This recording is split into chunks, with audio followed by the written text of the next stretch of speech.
শিৱসাগৰৰ চহৰৰ মাজমজিয়াত থকা দুখন মুছলিম হোটেলত শিৱসাগৰ সদৰ আৰক্ষীয়ে অভিযান চলাইছে। এখন হৈছে আমিনিয়া মুছলিম হোটেল আৰু এখন হৈছে পিকমি হোটেল। এই হোটেল দুখনত আৰক্ষীয়ে অভিযান চলাইছে। এই হোটেল কেইখনত হয়তো গো মাংস হয়তো বিক্ৰী কৰে, সেই সন্দেহত আচলতে ইয়াত অভিযান চলাইছে। মই দেখাইছোঁ, ইয়াত আৰক্ষীয়ে কেতবোৰ ইয়াত আচবাবো জব্দ কৰিছে। ইয়াত দেখাইছোঁ শিৱসাগৰ সদৰ আৰক্ষীয়ে ইয়াত অভিযান চলাইছে।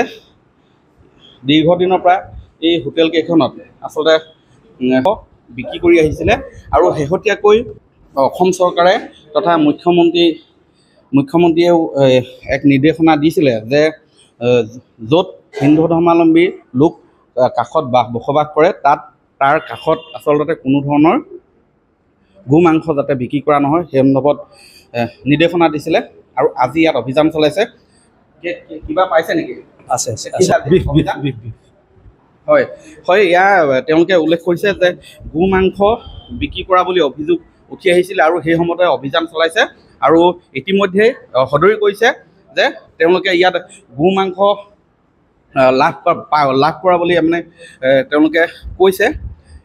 মই দেখুৱাইছোঁ শিৱসাগৰ সদৰ আৰক্ষী ইয়াৰ হোটেলখনৰ যি ৰান্ধনীশাল তথা কিটচেন ৰুম, সেই তাতো আৰক্ষী প্ৰৱেশ কৰিছে। মই দেখুৱাইছোঁ ভিতৰৰ পৰিৱেশ দেখুৱাইছোঁ।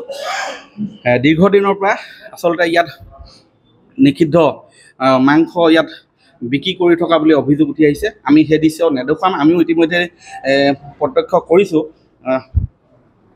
শেহতীয়াকৈ শিৱসাগৰৰ চহৰতো প্ৰতিবাদ হৈছিলে, মুখ্যমন্ত্ৰীৰ নিৰ্দেশনা দিছিলে। এই সন্দৰ্ভত গো মাংস বিক্ৰী কৰা নকৰাক লৈ বিতৰ্কৰ সূত্ৰপাত হৈ আহিছে অসমত।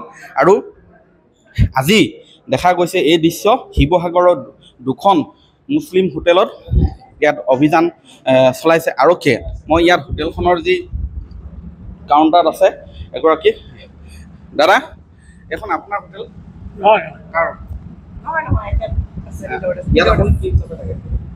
হোটেলৰ মালিকৰ মোৰ ৱাইফ হয়।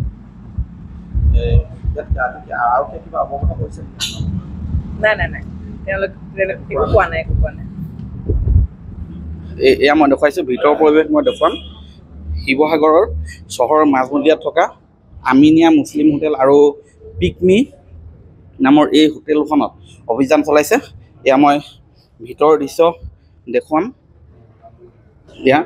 মই সতীৰ্থ কেমেৰাপাৰ্চনক আহ্বান জনাম যে মাংস দেখুৱাব নালাগে, গো মাংস দেখুৱাব নালাগে, কিন্তু যি অভিযান চলাই আছে আমি সেই দৃশ্য দেখুৱাম। এয়া দেখিছে ইতিমধ্যেই কেচবোৰ আচবাব আৰু ইয়াত গো মাংস আচলতে আৰক্ষীয়ে জব্দ কৰিছে ইতিমধ্যেই। ইয়াৰ যদিহে সম্ভৱ হয়, ইয়াৰ যিগৰাকী বিষয়ববীয়া আছে তেওঁলোকে হোটেলখনৰ কৰ্মচাৰী আমি ভাইচ চাবলৈ যত্ন কৰিম। দাদা অকণমান এইফালে আহিব। এয়া মই দেখুৱাইছোঁ শিৱসাগৰৰ যিখন আমিনিয়া মুছলিম হোটেল, মই পৰিৱেশ দেখুৱাইছোঁ ভিতৰৰ পৰিৱেশ। এয়া হয়, আৰক্ষীৰ লগতে ইয়াত আচলতে পশুপালন বিভাগৰ বিষয়ববীয়াও ইয়াত আহিছে। যিখন বিষয়া আহিছে ইয়াত মই দেখুৱাইছোঁ। বৰ্তমান অভিযান তদন্ত চলি আছে। মই এই সন্দৰ্ভত জানিব বিচাৰিম, বাইদেউ আপোনালোক ক'ৰ পৰা আহিছে? পশু চিকিৎসা বিভাগ শিৱসাগৰৰ ফালৰ পৰা আহিছে। বৰ্তমান সময়ত পুলিচ বিষয়াসকলৰ লগত মিলি গৰু মাংসৰ ওপৰত এইটো চিজ কৰা হ'ল দুখন দোকানত। বৰ্তমান আপোনাৰ হোটেলত হয়, আমি আমিনিয়া হোটেল আৰু পিকমি হোটেল বুলি এই দুখন হোটেলত বৰ্তমান চিজ কৰা হৈছে। সেইবোৰ বিষয়ে আমি আপোনালোকক অতি শীঘ্ৰে জনাম। বৰ্তমান আমাক কামখিনি কৰি ল'ব দিয়ক দেই। সেইখিনি আপোনালোকক পুলিচ বিষয়াসকলে জনাব ভালকে দেই। পশুপালন বিষয়া কাৰ্যালয়ৰ পৰাও তেওঁলোকে বিষয়া আহিছে আৰু তেওঁলোকে সদৰি কৰিছে যে তেওঁলোকে ইয়াত গো মাংস জব্দ কৰিছে। তেওঁলোকে আইন উলংঘাৰে চৰকাৰী নীতি নিৰ্দেশনা উলংঘাৰে ইয়াত দীৰ্ঘদিনৰ পৰা গো মাংস বিক্ৰী কৰি আহিছিলে। আৰু আজি হঠাৎ অভিযান চলাই পিকমি হোটেল আৰু আমিনিয়া মুছলিম হোটেলৰ পৰা গো মাংস জব্দ কৰিছে। আৰক্ষীয়ে তদন্ত অব্যাহত ৰাখিছে আৰু এই সন্দৰ্ভত কাৰোবাক আটক কৰা হ'ব নেকি সেয়া পৰৱৰ্তী পৰ্যায়ত আমি জনাম। আপুনি বিচৰা বাতৰি পাব কেৱল নিউজ 18 এপত নিউজ 18 এপ ডাউনলোড কৰিবলৈ স্ক্যান কৰক এই QR কোড গুগল প্লে ষ্টৰতো পাব এই নিউজ 18 এপ